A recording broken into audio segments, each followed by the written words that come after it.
My ex-wife and her lawyer lover took everything in the divorce. All two houses, the car's $7 million in assets, even custody of my grown children. You lost, she declared with a smile. It was a smile I will never forget. You have nothing left. And she was right.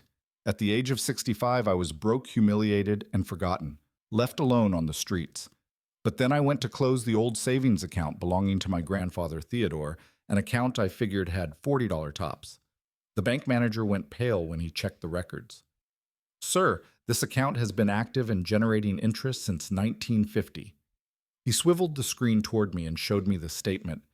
What I saw left me completely speechless. But before I get to that moment, you need to understand who I was. You need to see everything I built, everything I loved, and everything they stole from me. Because only then will you understand why what I found in that bank wasn't just money, it was divine justice. My name is Alexander, but everyone calls me Alex.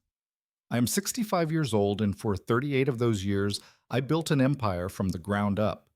I started out selling insurance door to door under the relentless Chicago sun, wearing a borrowed suit and shoes that were 2 sizes too big.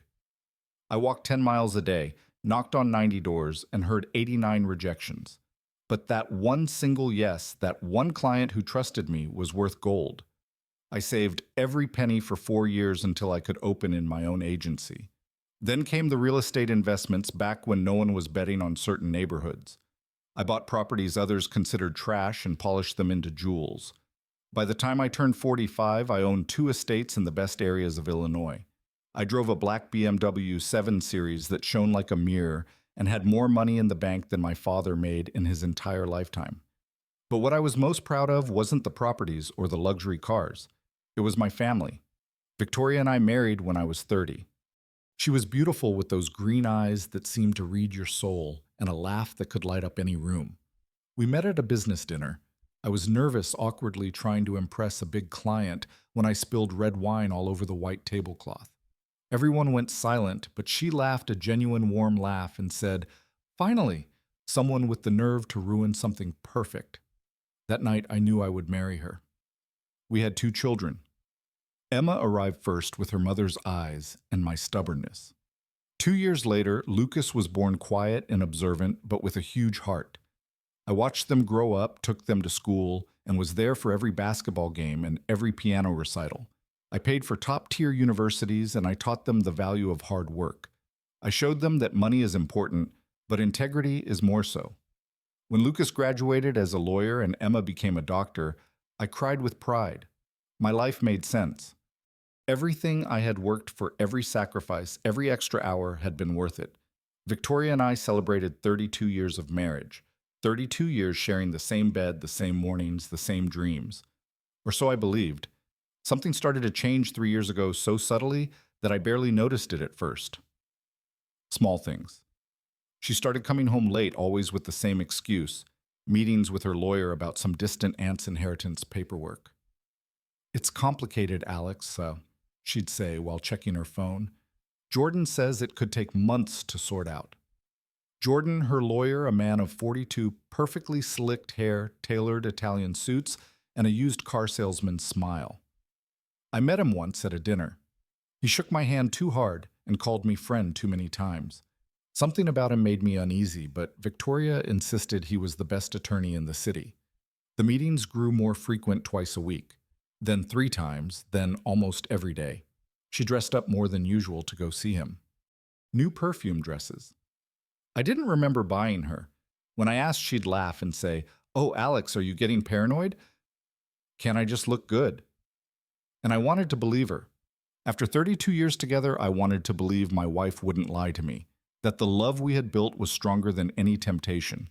But love sometimes blinds us, and I was completely blind. One night I came home early. She wasn't expecting me until 10 shorter, but I closed a deal quickly and decided to surprise her with dinner at her favorite restaurant. I walked in the front door, my keys jingling against the entryway table. I heard her laugh coming from the study. That laugh I knew so well, but it sounded different, more intimate, more complicit. I crept closer and listened to her on the phone. "No, he doesn't suspect a thing. He's just a silly old fool who only thinks about his business. By the time he figures it out, It will all be ours. Silence. Then that laugh again.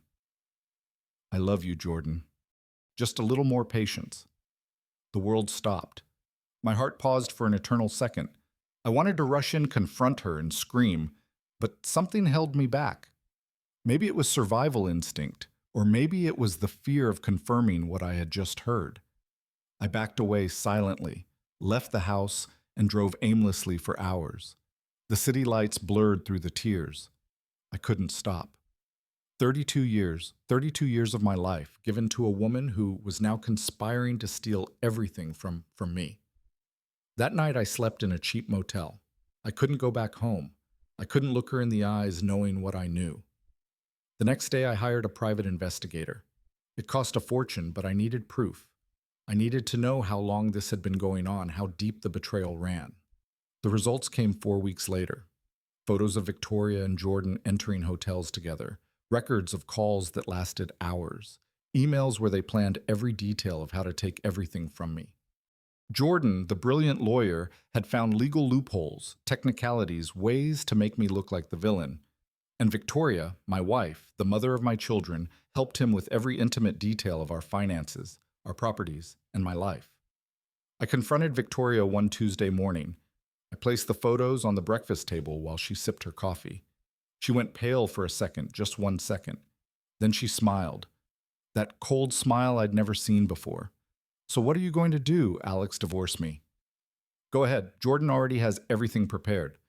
And she was right, because what I didn't know was that the trap was already set. The most brilliant lawyer in the city against a 65-year-old man who trusted in justice. I didn't stand a chance. The divorce proceedings began 4 days after that conversation. Victoria moved out of the main house that same afternoon, taking only one suitcase, as if she were the victim in all this. Neighbors saw her leave with tears in her eyes, playing the role of the abandoned wife to perfection. I stayed in that enormous house surrounded by silence and the ghosts of what my family once was. The walls seemed to judge me. Every photo of our happy years became a cruel mockery. But the worst part wasn't losing her. The worst part was what came next. Jordan moved like a shark that smells blood in the water. The divorce petition reached my hands a week later, and when I opened it, I couldn't believe what I was reading. Victoria accused me of emotional abuse, financial control, and manipulating her for decades. She claimed I forced her to sign documents without reading them, constantly, threatened her, and that she lived terrified in her own home. Every word was a perfectly constructed lie. Every accusation designed to destroy me. And the worst part, they had witnesses. People I thought were my friends, business associates, even the housekeeper who had worked in my home for 12 years. All of them testified in her favor, all of them lying with a conviction that chilled me to the bone. I hired the best lawyer I could find, an older man with 45 years of experience who assured me that the truth always comes out. "Don't worry, Mr. Sinclair," he said, patting me on the shoulder. "We have evidence of your good character, your honest work. No judge is going to believe a woman who is clearly lying." But what my lawyer didn't understand was that Jordan wasn't playing fair. He knew every twist and turn of the legal system, every judge, every clerk in every courthouse. He knew exactly what buttons to press and when to press them. On the day of the first hearing, I arrived early in a crisp, tailored suit with the hope that justice would be on my side. I saw Victoria enter on Jordan's arm, dressed in black, wearing dark glasses, as if she were in mourning. She looked frail, broken, perfectly vulnerable. I, on the other hand, looked exactly what she wanted me to look like. A rich, powerful, intimidating man. The type of man who could abuse his wife without anyone suspecting. The judge was a woman in her 50s with a severe gaze and an impenetrable expression. She listened to Victoria's case first. Jordan spoke for 30 minutes, painting me as a monster. He described supposed nights of terror, screaming, and threats. He talked about how I controlled every dime Victoria spent, isolated her from her family, and made her feel insignificant. When it was my turn to speak, my lawyer presented our evidence photographs of happy family vacations testimony from neighbors who never heard a single shout, and bank records showing Victoria had full access to our accounts. But every time we presented something, Jordan had a response. "The photographs are staged, Your Honor." My client was smiling in public because she was afraid of the consequences. The neighbors never heard anything because the abuse was psychological, not physical.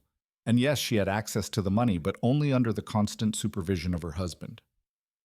Everything he said sounded convincing, professional, and rehearsed, and I could see in the judge's eyes that she was starting to believe him. The hearing ended without a resolution. The judge said she needed time to review all the evidence and would schedule a new date. I left that courthouse feeling the floor move beneath my feet. My lawyer tried to calm me down, saying, "These things take time, that we had to be patient." But I knew something was wrong. I could feel it in my bones. That night, I couldn't sleep. I stayed awake, staring at the ceiling, wondering how I had arrived at this point when my perfect life had turned into this nightmare. The following weeks were a bureaucratic hell. More hearings, more lies, more paid witnesses who claimed to have seen me behave aggressively. Jordan brought in a psychologist who diagnosed Victoria with post-traumatic stress disorder caused by years of abuse. He brought in falsified medical records showing doctor visits for anxiety and depression. Every piece of evidence was a masterpiece of legal manipulation. And all I could do was watch as my reputation built over 38 years of honest work crumbled in a matter of weeks. But what truly destroyed me was when Jordan filed his demand for the assets. He didn't just want half of everything. He wanted Victoria to keep all 2 houses because, according to him, I had bought them with the intention of controlling her.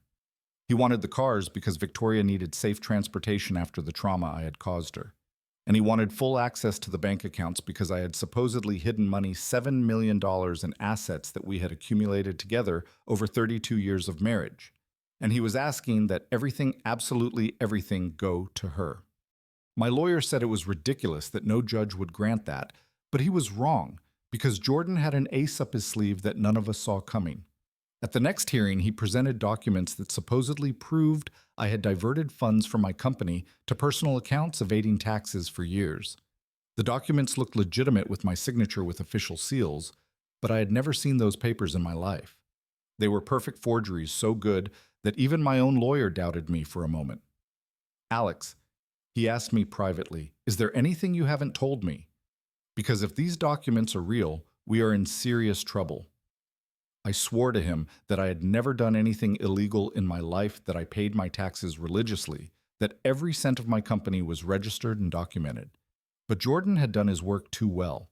The fake documents looked so real that the judge ordered a complete investigation of my finances.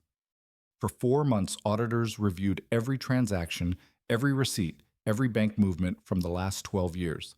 And although they found nothing illegal, the damage was already done. My reputation was destroyed. The local papers published articles about the businessman accused of fraud and abuse. Clients canceled contracts. Business partners stopped returning my calls. My name, which had once opened doors, now slammed them shut. And then came the worst of all. Emma and Lucas, my children. My babies sided with their mother. Victoria filled their heads with lies. She told them I had been an absent and controlling father, that she had suffered in silence for years to protect them, and they believed her. Or perhaps they didn't believe her, but money speaks louder than blood. Victoria promised them part of the inheritance if they testified in her favor, and they did. My daughter, the doctor who studied with my money, stood up in front of the judge and said that I was emotionally distant, that I never showed her real love. My son, the lawyer who should understand how legal manipulation works, declared that he had seen signs of control throughout his childhood. Their words cut through me like knives. Every lie they uttered was a direct stab to the heart. The final hearing arrived on a gray Thursday in October. The sky was covered with dark clouds, as if the universe knew what was coming. The courtroom was packed. Victoria and Jordan sat on the other side with barely contained expressions of victory. My children were in the front row, not looking at me. My lawyer was next to me with a folder that felt terribly thin compared to the mountain of documents Jordan had presented. The judge entered, and we all stood. She sat down and opened her folder and began to read the verdict in a monotonous voice that betrayed no emotion. After reviewing all, was the evidence presented, this court determines that Ms. Victoria Rohr is entitled to the entirety of the marital property due to proven emotional and financial abuse. My heart stopped. All 2 residences will be transferred to her name. I felt like I couldn't breathe. The vehicles, the bank accounts, and all assets valued at approximately $7 million will remain in her custody. My hands began to tremble. Furthermore, the custody of the minor children, but Emma and Lucas were adults. What was she talking about? Pardon, I correct. This court recommends that the adult children maintain distance from the defendant until he completes mandatory psychological treatment. The judge continued reading, but I no longer heard words, only a constant ringing in my ears. My lawyer placed a hand on my shoulder, but I shrugged it off. I didn't want comfort. I didn't want compassion. I just wanted to wake up from this nightmare. When the judge finished reading, she struck her gavel against the table. The sound resonated in the room like a gunshot. Court is adjourned. It was over. 38 years of work of sacrifice, of building an honest life, erased in an instant by the signature of a judge who never bothered to know the truth. I remained seated as everyone stood up. I watched Victoria walk toward the exit on Jordan's arm. Before crossing the door, she turned and looked straight into my eyes. And then she smiled. It wasn't a subtle or nervous smile. It was a wide, triumphant smile full of pure venom. Jordan whispered something in her ear, and she laughed. That laugh sliced through the silence of the room like a knife. And in that moment, and I knew this had never been about love or pain. It had been about money from the beginning. I was just a bank that she had been emptying for years, waiting for the perfect moment to close the account permanently. My children followed them out without looking at me. Emma walked quickly, head down as if she were ashamed, but not enough to stop. Lucas gave me a quick glance, something that might have been guilt or perhaps just discomfort, but neither of them approached. Neither of them said a word. The room emptied in minutes, and I remained there nailed to that hard wooden chair, unable to move. My lawyer finally spoke. "Alex, I'm so sorry. We can appeal." "We can." I raised a hand to stop him. There was nothing left to do. Jordan had won. Victoria had won. And I had lost absolutely everything. I left the courthouse like a ghost. The sun was shining outside. People walked down the streets laughing and talking, completely oblivious to the fact that my world had just collapsed. I sat on a park bench in front of the building and simply breathed. I inhaled, exhaled. I tried to process what had just happened, but my brain refused to accept it. How was it possible that in a single day I lost 2 houses, all my savings, my cars, and even the respect of my own children? How was it possible that 32 years of marriage ended with a woman stealing everything from me while the legal system applauded her? The following days were a haze of lawyers, papers, and humiliation. I had to vacate the main house in less than a week. Victoria wanted to move in immediately with Jordan, turning my home into their love nest. I packed my belongings into cardboard boxes that smelled of dampness. 38 years of life reduced to 10 boxes. Clothes. A few books, photographs I didn't want to look at but couldn't throw away. The rest, the furniture, the artwork, the memories all stayed. Everything was hers now. The day I left, I didn't look back. I couldn't. If I had turned to see that house one last time, I think I would have collapsed right there on the driveway. I moved to a tiny apartment in the cheap side of town, a 1-bedroom place with thin walls where I could hear the neighbors arguing every night. The bathroom had mold in the corners, and the kitchen was so small that barely one person could fit. But it was the only thing I could afford because it turns out that when you lose $7 million in a divorce, you also lose access to credit to loans to any kind of financial help. Banks looked at me as a risk. "We're sorry, Mr. Sinclair. But given your recent legal situation, the phrase was always left unfinished. But the message was clear. I was a pariah. Now my friends disappeared one by one. At first they called, sent messages saying they regretted what had happened. But when I asked for help when I needed work, or simply someone to talk to, the excuses started. I'm too busy right now, Alex. It's not a good time. Victoria is my wife's friend. You understand the position this puts me in, right? In 3 months, my contact list was reduced to almost nothing. The people I had shared dinners, trips, and business deals with simply erased me from their lives as if I had never existed. That's how the world works when you fall. No one wants to be near the loser because defeat might be contagious. I tried calling my children dozens of times. Emma never answered. Her calls went straight to voicemail. I left messages at first pleading for her to listen to me, to give me a chance to explain my side. But after 15 unanswered messages, I stopped trying. Lucas answered once, only once. His voice sounded cold, distant. Dad, Mom told us everything, how you manipulated her for years, how you made her believe she was nothing without you. I need time to process this. I told him it was all a lie, that his mother and Jordan had orchestrated everything. He sighed. That's exactly what a manipulator would say, and he hung up. He didn't answer my calls again. The nights were the worst. I sat in that miserable apartment with the sound of police sirens in the distance and neighbors fighting through the walls, wondering how I had gotten here. At 65 years old, after a lifetime of hard work and correct decisions, I was completely alone. No family, no friends, no money, no purpose. There were nights when I considered just giving up, stopping the fight, accepting that this was my life now and that there was no way to change it. But something inside me, a last vestige of pride or perhaps simple stubbornness, refused to surrender completely. I looked for work, but no one wanted to hire a 65-year-old man with a recent legal scandal. You're overqualified. We're looking for someone younger. Your personal situation is complicated. Translation: you're old, problematic, and a risk. I ended up taking odd jobs. Minor repairs for neighbors moving furniture. Once I spent an entire weekend painting a house for $150. I, who had managed million-dollar contracts, was now earning pennies doing manual labor that wrecked my back and knees. But I needed to eat.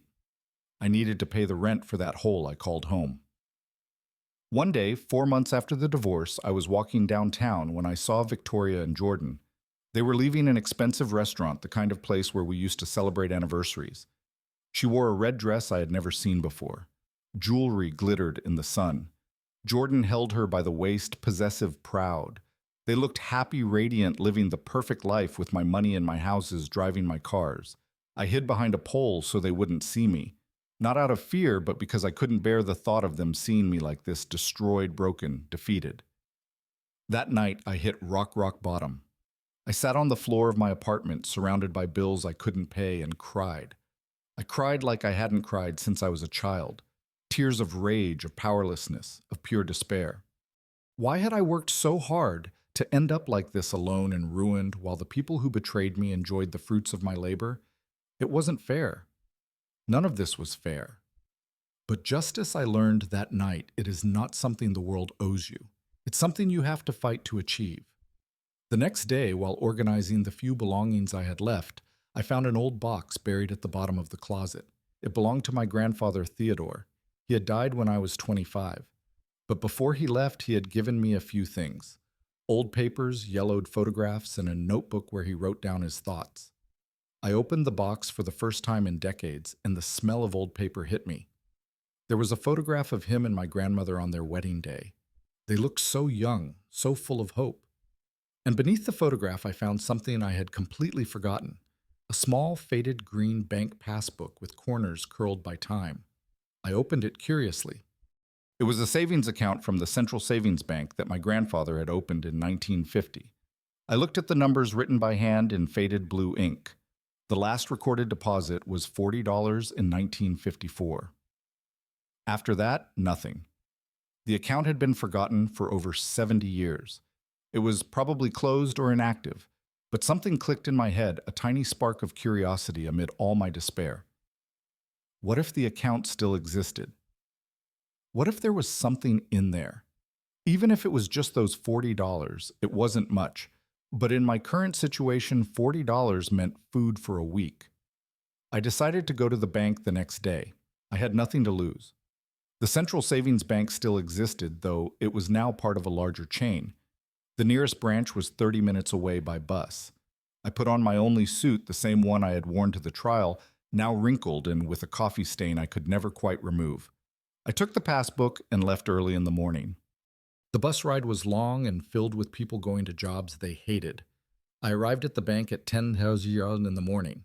It was a modern building, all glass and steel, very different from the old branches I remembered from my youth. I walked in with the passbook tightly held in my sweaty hand. The receptionist looked at me with that professional smile they give you when they assume you're not important. "How can I help you?" I showed her the passbook. I need to verify if this account still exists. She took it, frowned at the date, and asked me to wait.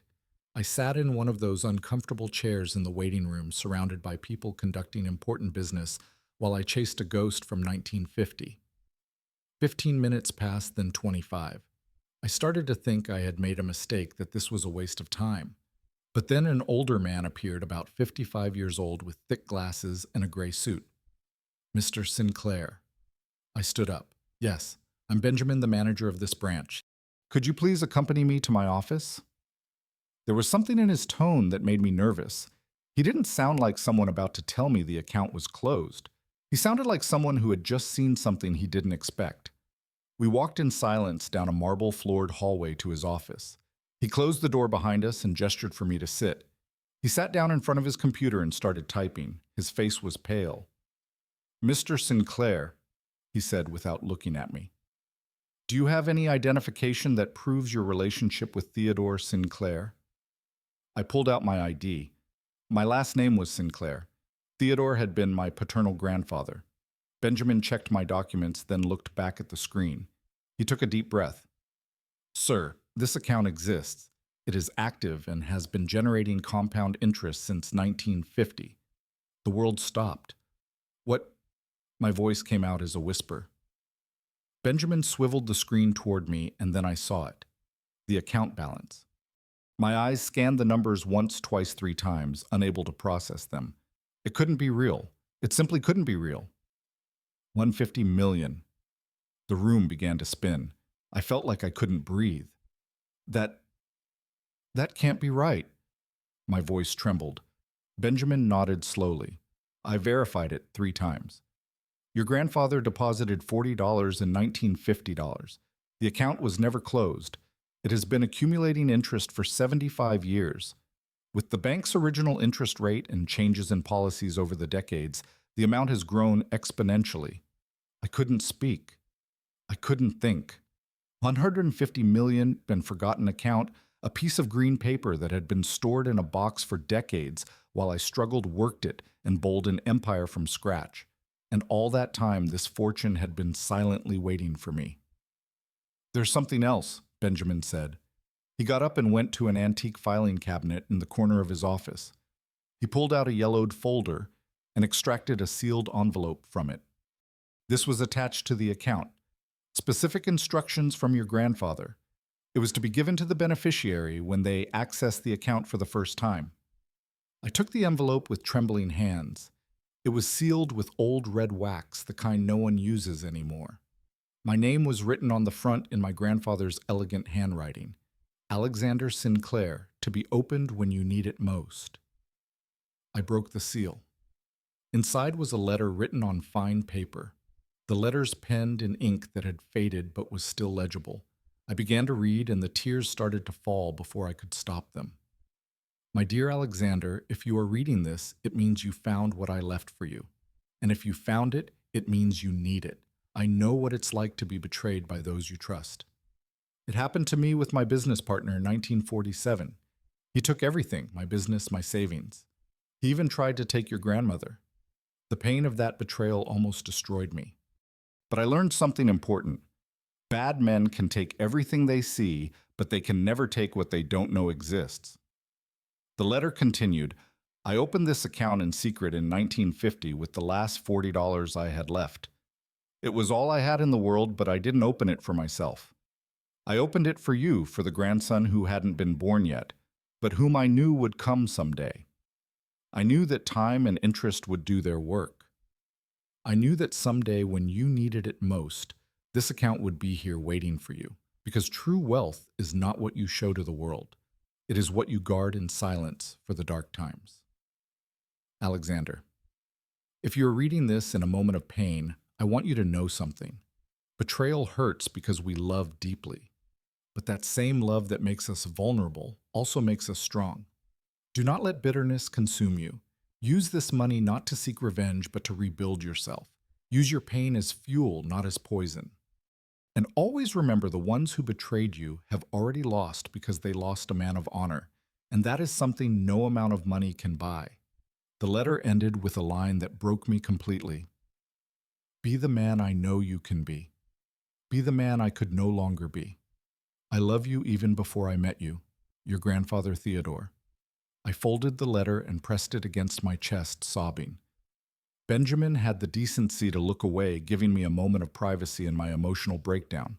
My grandfather had foreseen everything, as if he knew that one day I would be betrayed, as if he had seen the future and left this lifeboat waiting for me at the exact moment I would need it.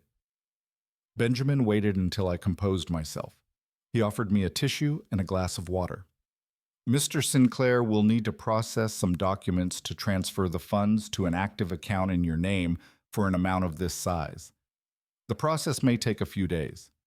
I would also recommend hiring a financial advisor and probably an attorney to handle the legal aspects. An attorney. The word made me smile bitterly. I had had enough of attorneys. But Benjamin was right. I needed to protect this. I needed to ensure that no one, especially Victoria and Jordan, could touch this money. Is there any way to keep this confidential? I asked. Benjamin nodded. Absolutely. Banking privacy laws are very strict. No one will know about this account unless you reveal it, and I would strongly advise you not to do so until you have all the necessary legal protection. It was exactly what I needed to hear, because in that moment, holding my grandfather's letter and looking at the bank statement that would change my life, I understood something fundamental. This wasn't just a second chance. It was an opportunity to serve justice the right way. I left the bank 2 hours later with a folder full of documents and a secret that weighed more than any fortune.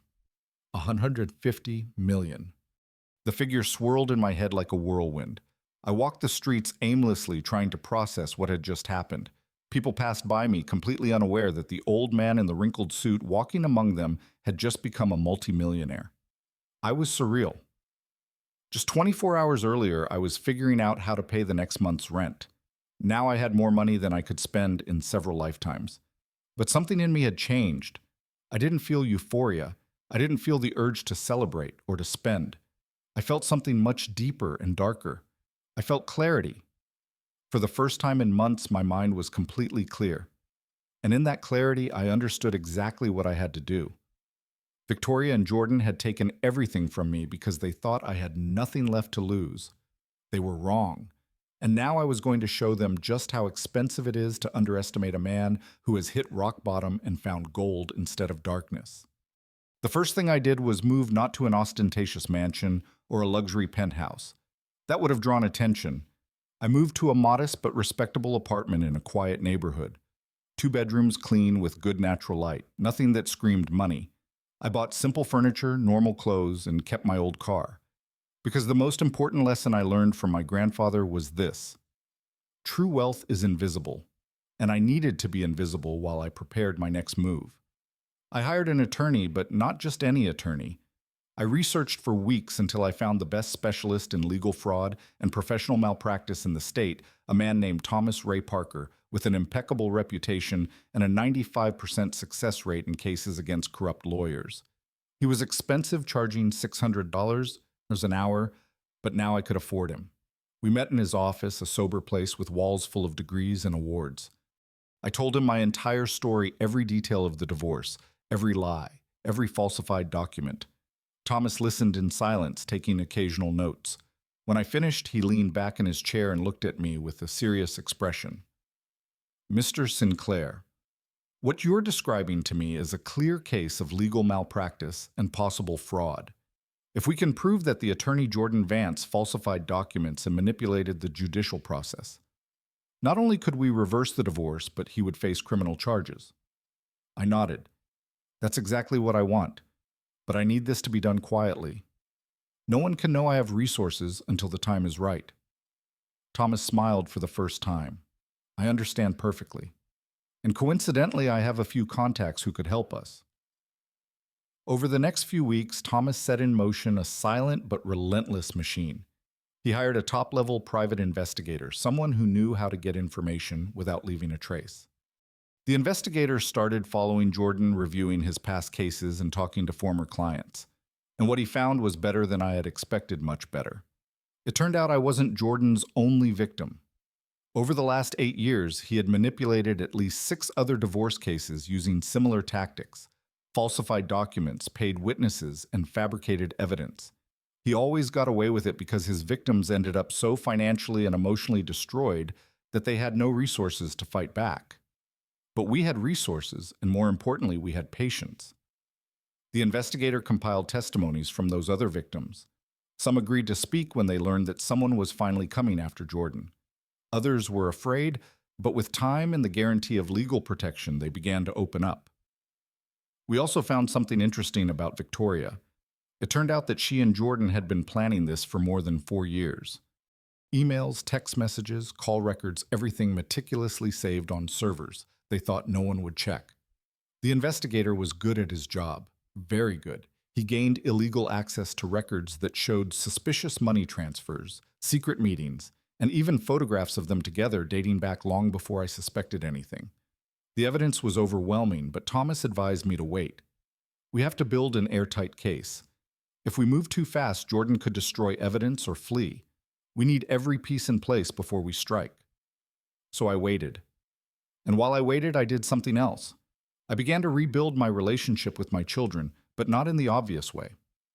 I didn't call them begging for forgiveness or trying to buy their affection. Instead, I hired a different investigator to find out what was happening in their lives. I discovered that Emma was having trouble at work. A superior was harassing her, and she didn't know how to handle it without risking her career. Lucas had invested in a business that was failing and had debts he couldn't pay. Victoria, of course, wasn't helping them. She was too busy spending my money with Jordan. So I did something they would never expect. I helped my children anonymously. Through legal intermediaries, I made sure that Emma's superior was investigated and eventually fired. It wasn't difficult. The man had a history of harassment that the company had ignored. He just needed someone to bring it to light. For Lucas, it was more complicated. His business needed a significant capital investment to survive. So I created a shell company and offered him exactly that. He never knew that the silent investor who saved his business was his own father. The investigator kept me informed of their reactions. Emma was relieved and confused by her sudden good luck. Lucas was grateful but suspicious of why anyone would invest in his small company, but neither of them connected the dots back to me. 5 months passed. 5 months of living in the shadows, building my case piece by piece, helping my children or without their knowledge. And during that time, I watched Victoria and Jordan enjoy their victory. They moved into my largest house, the one with the ocean view. They hosted lavish parties, traveled to Europe, and posted photos on social media showing their perfect life. And every photo, every fake smile, every display of stolen wealth only strengthened my resolve. Thomas finally called me to his office. "We're ready," he said with a smile that let me know the news was good. He spread a thick folder across his desk. "We have enough evidence to prosecute Jordan for fraud, falsification of documents, and legal malpractice in 7 different cases, including yours. We also have proof that Victoria was an active accomplice in your specific case, which makes her vulnerable to criminal charges." I opened the folder. There were hundreds of pages. Emails where Jordan and Victoria planned every detail of how to destroy me to testimonies from witnesses admitting they had been paid to lie. Forensic analyses of the documents Jordan had presented as evidence showing the signatures had been forged. "What's next?" I asked. Thomas leaned back in his chair. "We present all of this to the district attorney. With this amount of evidence, they will issue arrest warrants. Simultaneously, we file a motion to annul your divorce based on procedural fraud. The judge will have no choice but to grant a hearing, and when that happens, everything they took from you will be returned. The houses, the cars, the money, everything." I smiled for the first time in almost a year. I smiled with true satisfaction. "How long will it take?" Thomas looked at his calendar. "If we move fast, we could have the arrest warrants in 3 weeks. The hearing to annul the divorce would take another month." "Let's do it," I said. And so the end began. Thomas presented all the evidence to the district attorney's office on a Monday morning. By Wednesday, the DA had reviewed the case and was horrified by the level of corruption. "This is one of the most severe malpractice cases I've ever seen." He told Thomas, "We are going to proceed with criminal charges immediately." The arrest warrants were issued the following Friday, but Thomas and I decided to wait for the perfect moment to execute them. Victoria and Jordan were planning a huge party that night, a celebration of their first official anniversary as a couple. They had invited 80 people, the city's elite. Everyone would be drinking expensive champagne, eating gourmet food, and celebrating their love while stomping on the ruins of my former life. The night of the party arrived with a clear sky and bright stars. I wasn't invited, obviously, but I had eyes everywhere. The investigator had placed discreet contacts among the catering staff. He sent me updates every hour. Victoria wore a white dress. Ironic, considering the circumstances. Jordan looked smug in an expensive tuxedo, smiling like the cat who ate the canary. The guests arrived in luxury cars, all oblivious to the fact that they were celebrating in a house built on lies and falsified documents. At 8 Shururs that night, when the party was at its peak, when the champagne glasses were flowing and the music filled the air, 3 unmarked black cars stopped in front of the entrance. Federal agents and local police officers got out. They carried the arrest warrants. The investigator called me at that moment. They're going in now. I could hear the background music, the laughter, and then a sudden silence. Jordan Vance is under arrest for fraud, falsification of documents, and conspiracy. The agent's voice sounded clear and professional. Victoria Rohr is under arrest for complicity and fraud and conspiracy to commit procedural fraud. The investigator described the scene to me. Victoria had dropped her champagne glass. The crystal shattered against the marble floor with a sound that sliced the silence like a knife. Jordan tried to negotiate using his lawyer voice, trying to intimidate the officers with empty legal threats. But the orders were clear and the evidence was irrefutable. They were handcuffed in front of 80 witnesses. Guests pulled out their phones, recording everything. By morning, the video would be all over social media. The public humiliation was total and perfect. "How is Victoria?" I asked. I needed to know. The investigator paused. "She's crying. She's asking for her children. She says this is a mistake, that someone is framing them." I closed my eyes. A small part of me, the part that had loved her for 32 years, felt something akin to pity, but it was a very small part. The rest of me only felt the cold satisfaction of justice served. "Thanks for the report," I said, and hung up. I sat in my modest apartment that night with a cup of hot tea in my hands and reflected on what had just happened. I didn't feel explosive triumph or overflowing joy. I felt peace, a deep peace that comes from knowing that the universe, though slow, eventually balances the scales. My grandfather was right. The ones who betrayed me had already lost long before they were arrested, because they lost their integrity, their humanity, their ability to look at themselves in the mirror without shame. The next day, the newspapers exploded with the news. Prominent attorney arrested for mass fraud. The articles detailed years of legal manipulation, destroyed victims, and ruined lives. My case was mentioned as one of the most atrocious. Online comments were brutal. The people who once admired Jordan now despised him. Victoria was described as his calculating accomplice.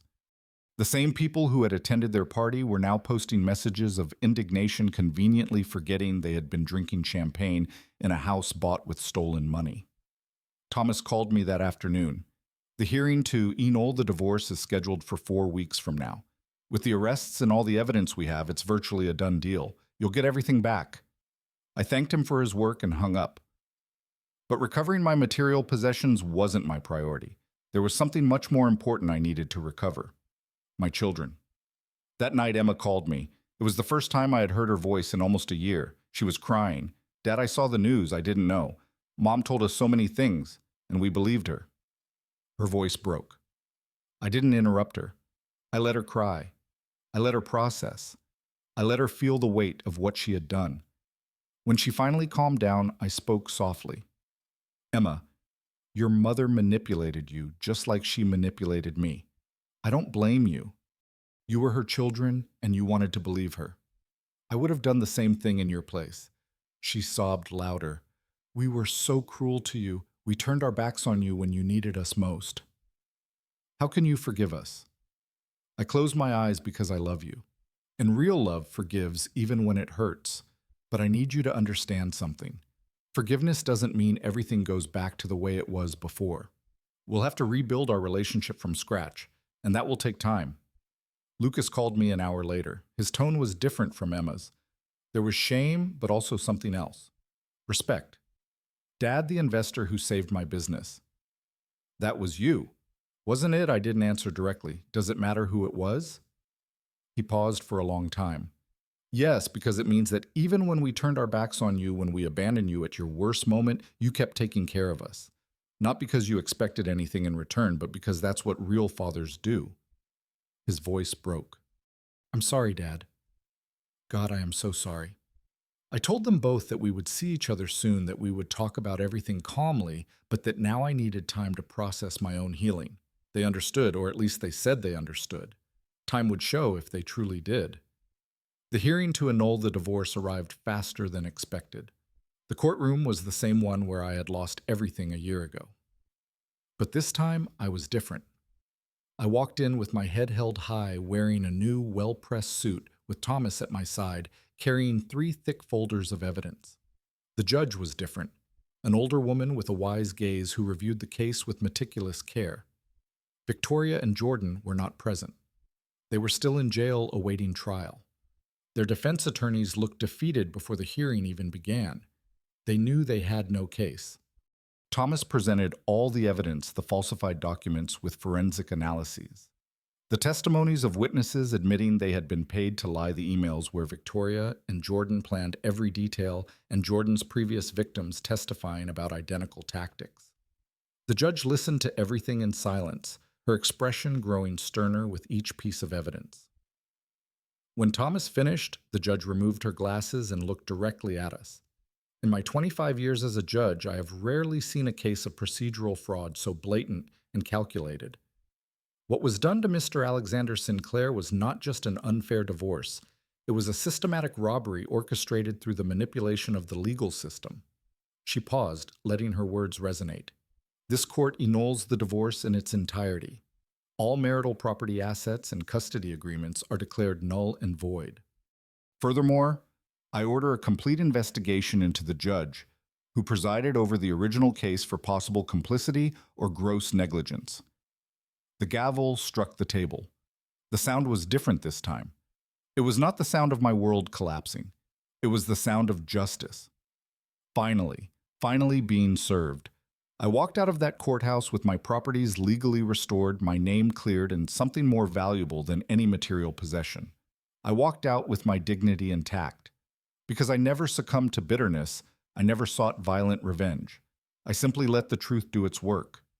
And the truth, as always, was more powerful than any lie. That night, I returned to my modest apartment. I could have moved back into one of my recovered houses immediately, but I decided to wait. I wanted to savor this moment. I wanted to remember what it felt like to be at the bottom before returning to the top, because that memory would keep me humble. It would remind me that fortune can change in an instant, and that the only thing that truly matters is who you are when no one is looking. The following days were a strange mixture of legal resolution and personal healing. The 2 houses were returned to my name. The wars, though Victoria and Jordan had used them for a year, were still registered under my property, thanks to legal technicalities Thomas handled brilliantly. The bank accounts were more complicated because they had spent millions, but the court ordered the return of everything that remained, plus compensation for damages. It wasn't that I needed that money. I still had the $150 million from my grandfather's account untouched, waiting silently. I decided not to reveal that account. Not yet, perhaps never, because I had learned the most valuable lesson of my life. Visible money makes you a target. Invisible money makes you invincible. I moved it back into my main house, the one with the ocean view. But something had changed in me. The rooms that once filled me with pride now felt empty. The expensive furniture, the artwork, the marble floors, everything seemed superficial. I had lived in a 1-bedroom apartment and had been just as happy, perhaps happier, because in that apartment there were no ghosts of past betrayals. I hired a deep cleaning company, not just to clean physically, but symbolically. I wanted to erase every trace of Victoria and Jordan from that space. I donated the furniture they had used. I repainted the walls, changed the locks, obviously, but I also changed the energy of the place. When they were finished, the house felt new, like a blank canvas awaiting a second chance. Emma and Lucas came to visit me on a Saturday afternoon. It was awkward at first. We sat in the living room, the same place where we used to have family dinners, and the silence weighed like a rock between us. Emma spoke first. Dad? I don't even know where to begin to apologize. I raised a hand to stop her. Start by being honest with me and yourselves. Why did you believe me capable of what your mother said? Lucas looked at the floor. Because it was easier to believe her than to face the possibility that she had lied to us our whole lives. If Mom could lie about you, it meant she could lie to us about anything, and that was terrifying. His honesty surprised me. And also, Emma continued, her voice trembling because money was involved. Mom promised us part of the inheritance if we supported her, and we accepted. The silence that followed was dense. I appreciated their honesty, but it hurt to hear it. My own children had sold me out for money. And now I asked, now that you know the truth. How do you feel? Emma started to cry. I feel dirty, like I betrayed everything you taught me about integrity. You paid for my college, my medical residency. You supported me every step of the way, and I turned my back on you for a check I didn't even need. Lucas nodded. Me too, and the worst part is that you kept helping us even when we abandoned you. The investigator confirmed it for me. It was you who saved Emma's business with that superior. It was you who invested in my company. I looked at both of them, my imperfect children, selfish in their moment, but finally able to face their mistake. I forgive you, I said simply. But forgiveness doesn't mean everything goes back to the way it was before. We will have to rebuild trust, and that will take time, maybe years. Are you willing to do that work? They both nodded, and tears in their eyes. Whatever it takes, Lucas said, however long it takes, Emma added. And so the slow process of family healing began. It wasn't easy or fast. There were difficult conversations, awkward silences, and moments where the pain of the past resurfaced like an unexpected wave. But gradually, week after week, we began to find a new rhythm. Meanwhile, the criminal case against Victoria and Jordan moved forward. The DA had built a solid case with the 7 previous victims testifying. The media covered every detail of the trial. Jordan tried to negotiate a guilty plea in exchange for a reduced sentence, but the DA rejected the offer. They wanted a full trial, a public example of what happens when lawyers corrupt the system. The trial lasted 4 weeks. I attended every day of testimony, not for revenge, but for closure. I needed to see it through to see justice work as it should have from the beginning. Victoria looked different at the trial. No expensive makeup, no designer dresses, just the orange prison uniform that crushed any pretense of glamour. She looked at me once from the defendant's stand. Our eyes met, and I saw something I hadn't expected. Real regret. Not the performative kind that people show to reduce their sentence, but something deeper. The realization that she had destroyed 32 years of shared life for greed and lust. I looked away, not because I hated her, but because I no longer felt anything for her. And that indifference was more definitive than any hate. Jordan, on the other hand, never showed remorse. Even when witnesses described how he had ruined their lives, he remained impassive, arrogant, convinced that his intelligence would save him from the consequences. But cunning intelligence is just a sharp tool in dangerous hands. And the legal system, though slow, eventually cuts those who try to manipulate it. The verdict arrived on a rainy Thursday. The jury deliberated for only 5 hours, guilty on all counts. Jordan was sentenced to 25 years in prison without possibility of parole for the first 12. Victoria received 10 years for complicity. When the judge read the sentences, Jordan finally lost his composure. He shouted that it was unfair that he had contacts, that this wasn't over. Guards had to force remove him while he continued screaming empty threats. I left the courthouse that day and breathed the fresh afternoon air. The rain had stopped and the sun was beginning to appear through the clouds. Symbolic, I thought. Thomas waited for me on the steps. Justice served, he said with a satisfied smile. Justice served, I repeated. But I knew that the real justice hadn't been the prison sentence. It had been the process of keeping my integrity intact while the world collapsed around me. That was the real victory. With the criminal case closed and my properties restored, I finally had time to think about the future. What does a 65-year-old man do with $150 million and a second chance at life? I could have traveled the world, bought more properties, and lived in excessive luxury, but none of that called to me. Instead, I remembered my grandfather's words in his letter. Use this money not to seek revenge, but to rebuild yourself. I had accomplished the first part. Now it was time for the second. I decided to create a foundation. I named it the Harrison Family Foundation in honor of the man who had foreseen my downfall and planted the seed of my salvation 75 years earlier. The foundation's mission was simple but powerful: to help victims of fraudulent divorce and legal malpractice, to provide free legal resources to people who couldn't afford high-quality attorneys, to create a support system for those who had been destroyed by the very system that was supposed to protect them. I invested $25 million initially in the foundation.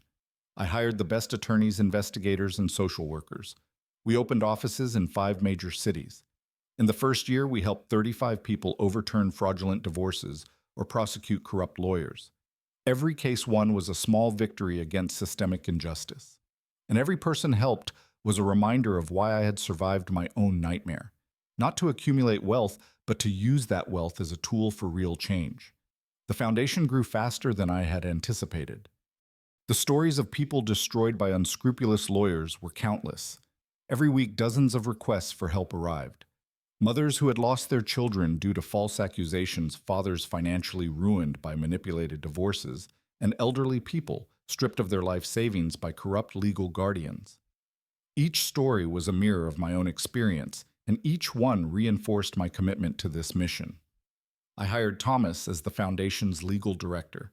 He accepted enthusiastically, saying that in 25 years of his career, he had never had the opportunity to do so much good with such financial backing. Most victims of legal fraud lose not just for lack of evidence, but for lack of resources to fight, he explained. While we reviewed cases in his new office with the foundation, we are leveling the playing field. We are giving ordinary people the same weapons the rich have always had access to: real justice. One of the first cases the foundation handled was that of a woman named Elena. She was 60, and her story was chilling in its similarity to mine. Her husband had conspired with a female lawyer to take everything from her in the divorce. They had taken her house, her savings, even her small flower shop that she had operated for 25 years. When she came to our offices, she looked defeated, with the vacant gaze of someone who had lost hope. Thomas and his team reviewed her case and found the same tactics Jordan had used on me: falsified documents, paid witnesses, and procedural manipulation. It took 7 months, but we won her case. The divorce judgment was annulled, her properties restored, and the corrupt lawyer faced criminal charges. The day Elena got the keys back to her shop, she came to the foundation with a bouquet of fresh flowers. Tears were in her eyes as she handed them to me. "Mr. Sinclair, you gave me back my life, not just my shop or my house. You gave me back my faith that there are still good people in the world." I had tears in my eyes too. "Elena, I only did for you what someone did for me 75 years ago. I'm paying forward a debt to my grandfather, and stories like Elena's multiplied. Every successful case brought more attention to the foundation. The media began covering our work. Newspapers wrote articles about the avenging angel of unjust divorces. Television programs invited me for interviews. At first, I rejected all of the invitations. I wasn't looking for fame or recognition, but Thomas convinced me to accept a few. "Your story has power," he told me. "If you share it, you'll inspire more victims to seek help and put pressure on the legal system to reform." He was right. I accepted an interview on a national news program. The journalist, a serious woman in her 40s, asked me how I felt about Victoria and Jordan now that they were in prison. "I don't feel satisfaction in seeing them incarcerated," I answered honestly. "I feel relief that they can't harm more people, and I feel sadness for the waste of human potential. Jordan could have been a great lawyer helping people. Victoria could have been the LEF faithful partner, but they chose the easy path of greed, and now they pay the price." The interview went viral, and millions of people watched and shared it. The comments were overwhelmingly positive, people sharing their own stories of betrayal and divorce. Others praising my measured response and lack of bitterness. Some critics said I should be angrier, more vengeful. But I had learned something crucial during my year in hell. Bitterness is a poison. You take yourself hoping it will kill your enemy, and I refused to poison myself. The media exposure brought something unexpected. Letters. Hundreds of letters from people thanking my work, sharing their stories, and offering donations to the foundation. One particular letter touched my heart. It was from a woman in her 70s who had lost everything in a fraudulent divorce 25 years earlier. I could never recover, she wrote in shaky handwriting. But knowing that you are helping others gives me peace. It makes me feel that my suffering was not completely in vain if it inspired someone like you to create this foundation. I replied personally, thanking her for sharing her story and offering support if she still needed it. While the foundation flourished, my relationship with Emma and Lucas also healed slowly. We started with weekly dinners, careful conversations where we rebuilt trust word by word. Lucas brought his wife, a kind woman who hadn't been present during the divorce, and treated me without the weight of guilt. Emma eventually introduced me to her boyfriend, a schoolteacher who reminded me of myself when I was young, hardworking, honest, and unpretentious. One Sunday, after a particularly pleasant dinner, Emma asked me a question she had been avoiding. Dad, how did you survive that year? When you lost everything? When you were alone in that horrible apartment? What kept you going? I thought carefully before answering. Honestly, there were days when I didn't want to go on. Days when the pain was so great I just wanted to give up. But then I remembered something my grandfather told me when I was a boy. He told me that the strongest trees grow in the fiercest winds. That adversity doesn't destroy you if you don't let it. It refines you. Lucas listened intently. But you didn't know about Grandpa's account, then did you? You kept going without knowing there was salvation waiting for you. I nodded. Exactly. And that's the most important lesson. You can't live waiting for miracles. You have to keep walking even in the deepest darkness. Trusting that you'll eventually find light. Sometimes that light comes from unexpected places. But you only find it if you keep walking. Emma had tears in her eyes. We failed you when you needed us most, and yet you forgave us. How? Because forgiveness is not a gift for you, I explained. It's a gift for me. Bitterness would have destroyed me more effectively than anything Victoria or Jordan did. Forgiving them freed me. It allowed me to move forward without carrying that weight. The silence that followed was comfortable, contemplative. We were healing not completely, perhaps never completely, but enough. Enough to be a family again, different from the one we were before, but perhaps stronger precisely because we had been broken and rebuilt. The foundation completed its first year of operation. We organized a gala to celebrate and raise more funds. 120 people attended, including several of the people we had helped. Elena was there with her husband, reconciled after he discovered she had been a victim of legal manipulation. A young man who had regained custody of his children after we proved his ex-wife had falsified evidence of abuse, an elderly couple who had recovered their retirement home from a corrupt guardian. When it was my turn to speak, I stood in front of the microphone and looked at the audience. Every face represented a story of pain transformed into hope. 2 years ago, I began. I was sitting in a miserable apartment, convinced that my life was over. I had lost my family, my fortune, and my reputation. The only thing I had left was my integrity, and I held on to it like a shipwrecked man clings to a piece of wood in the middle of the ocean. I paused, letting the words resonate. But it turns out that integrity is the only thing you truly need, because integrity attracts help. It attracts opportunities. It attracts justice. And eventually, it attracts peace. This foundation exists because my grandfather Theodore had the wisdom to plant a seed 75 years ago. A seed that grew in silence, waiting for the exact moment it would be needed most. Now we are planting seeds. Every person we help, every case we win, every life we rebuild is a seed that will grow and flourish in ways we cannot predict. And that, I concluded with an emotional voice, is the true legacy. Not the money we leave behind, but the lives we touch.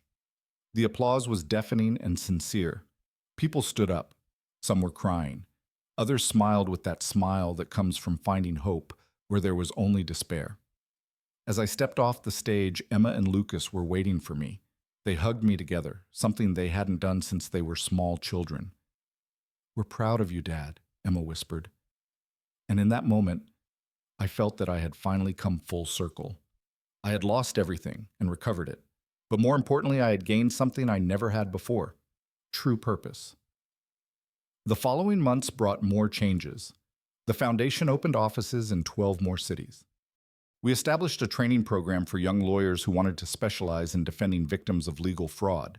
We created a 24-hour crisis hotline for people in distress. And we began lobbying for legislative reforms that would make it harder for corrupt lawyers to manipulate the system. It was exhausting work, but deeply satisfying. Every day I woke up with a clear purpose. I was no longer building wealth for vanity or security. I was building something that transcended my own life. One day I received an unexpected letter. It was from Victoria. It was handwritten on prison paper. The handwriting shaky but legible. Alex, she began unceremoniously. I know I don't deserve your time or your attention. I know what I did was unforgivable, but I need you to know something. In these past 3 years in prison, I've had a lot of time to think, to really see who I became and how I destroyed the one good thing in my life, our marriage. I continued reading with a mix of curiosity and caution. I'm not seeking your forgiveness. I don't deserve it, and I don't expect it. But I want you to know that I am sorry. I'm sorry I betrayed you. I'm sorry I poisoned our children against you. I'm sorry I wasted 32 years of real love for an empty fantasy with a man who only used me. The letter continued. I've seen the news about your foundation, about how you are helping people the way I should have been, victims instead of perpetrators. And it fills me with shame, but also something akin to pride. Because even after everything I did to you, you are still the honorable man you always were. And that makes me face how much I lost by letting you go. It ended with a simple line. I hope you find the peace I never deserved. Victoria. I folded the letter slowly. I felt neither rage nor triumph. I felt something more complex. Sadness for the waste of a life that could have been different, but also gratitude that she finally saw the truth, even if it was too late. I didn't reply to the letter. Not because I was cruel, but because there was nothing to say. Some things simply end. And adding more words doesn't change that. But I kept the letter not as a trophy, but as a reminder. A reminder that even the people who hurt us the most are human, capable of repentance, even if that repentance comes late. That night I sat in the study of my house, the same room where years ago I had listened to Victoria conspire on the phone with Jordan. But now the space felt different. I had replaced the dark furniture with lighter pieces. The walls that once showcased my business success now displayed photographs of the foundation. People smiling after getting their lives back. Young lawyers graduating from our training program. And families reunited after years of forced separation. I opened my desk drawer and pulled out my grandfather Theodore's original letter. I had read it hundreds of times, but each reading revealed new layers of wisdom. Bad men can take everything they see, but they can never take what they don't know exists. I smiled, remembering those words. My grandfather wasn't just referring to the hidden money. He was referring to inner strength, integrity, and the ability to stay true to your principles even when the world conspires against you. Those were the true, invisible riches. I thought about everything that had happened in the past 4 years. The devastating betrayal, the total loss, the miraculous discovery, and the slow rebuilding. And I realized something profound. If I could go back and prevent all the pain, would I? The answer surprised me. No, I wouldn't, because that pain transformed me from a successful but superficial man into someone with real purpose. It taught me empathy I never had when in my life was easy. It showed me who I really was when everything external was taken away. And that lesson was worth more than any amount of money. My phone rang, interrupting my thoughts. It was Thomas. Alex? I have news. The governor just signed the reform bill we were pushing. From now on, all divorces with assets over $2 million require independent review by a panel of judges, and any lawyer accused of procedural manipulation will face automatic investigation by the Bar Association. It was a huge victory. Years of lobbying testimonies and public pressure had finally paid off. Thomas, this is incredible. How many lives do you think this law will save? He paused thoughtfully. Impossible to say, but every life it saves is a life that won't have to go through what you went through, and that makes it invaluable. That night I hosted a small dinner at my house.